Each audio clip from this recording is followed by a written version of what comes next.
গ্রীষ্মের প্রচণ্ড তাপদাহে জলাধারের পানি ক্রমশই কমে আসে। বাষ্পীভূত হওয়ার জন্য এই পানি কমে আসে, ফলে মাছগুলো চরম ভোগান্তিতে পড়ে। এ অবস্থায় মাছের জন্য বিশেষ যত্ন নেওয়া প্রয়োজন। যদি মাছের এই যত্ন না নেওয়া হয় তাহলে মাছের মৃত্যু হতে পারে। বিশেষ করে প্রাকৃতিক জলাশয়ে এবং কৃত্রিম জলাশয়ে পানি একইভাবে কমতে শুরু করে। তবে প্রাকৃতিক ছোট ছোট ডোবা নালাগুলো এক্ষেত্রে বেশি ক্ষতিগ্রস্ত হয়। কৃত্রিম জলাশয়ে বিভিন্নভাবে পানি সরবরাহ করার জন্য মাছগুলো বেঁচে থাকে। আজকের ভিডিওতে আমি আপনাদের জানাবো গ্রীষ্মে কি কি পদ্ধতিতে আপনারা এই মাছের যত্ন নেবেন। প্রথমত, এই গ্রীষ্মের তাপদাহ থেকে রক্ষা করার জন্য মাছের ঘেরের উপরে সানসেট তৈরি করতে হবে। এক্ষেত্রে ঘেরের উপরে আপনারা বাঁশ দিয়ে বাঁশের উপরে নেট দিয়ে নেটের উপরে বিভিন্ন প্রকার বড় বড় পাতা অথবা চালা তৈরি করতে পারেন, যার কারণে সূর্যের আলো পানিতে কম পৌঁছাবে এবং বাষ্পীভূত কম হবে, এতে পানির অপচয় কম হবে।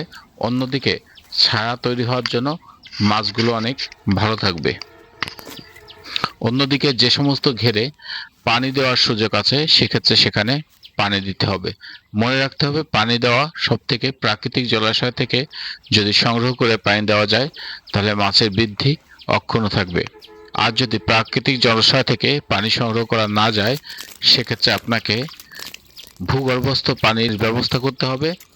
এক্ষেত্রে অবশ্যই পানি দেওয়ার সঙ্গে সঙ্গে পানির পিএইচ মান ওঠানামার সম্ভাবনা থাকে, আর এই পিএইচ মান রক্ষা করার জন্য চুন প্রয়োগ করতে হবে।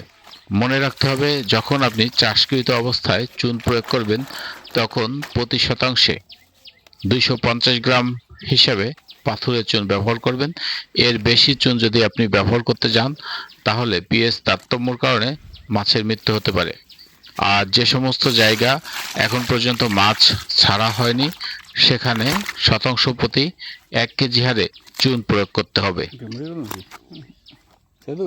চুন প্রয়োগ শেষে জীবাণুনাশক ব্যবহার করতে পারেন। এক্ষেত্রে পটাশিয়াম পারম্যাঙ্গানেট ব্যবহার করতে পারেন। পটাশিয়াম পারম্যাঙ্গানেট একটি উত্তম জীবাণুনাশক।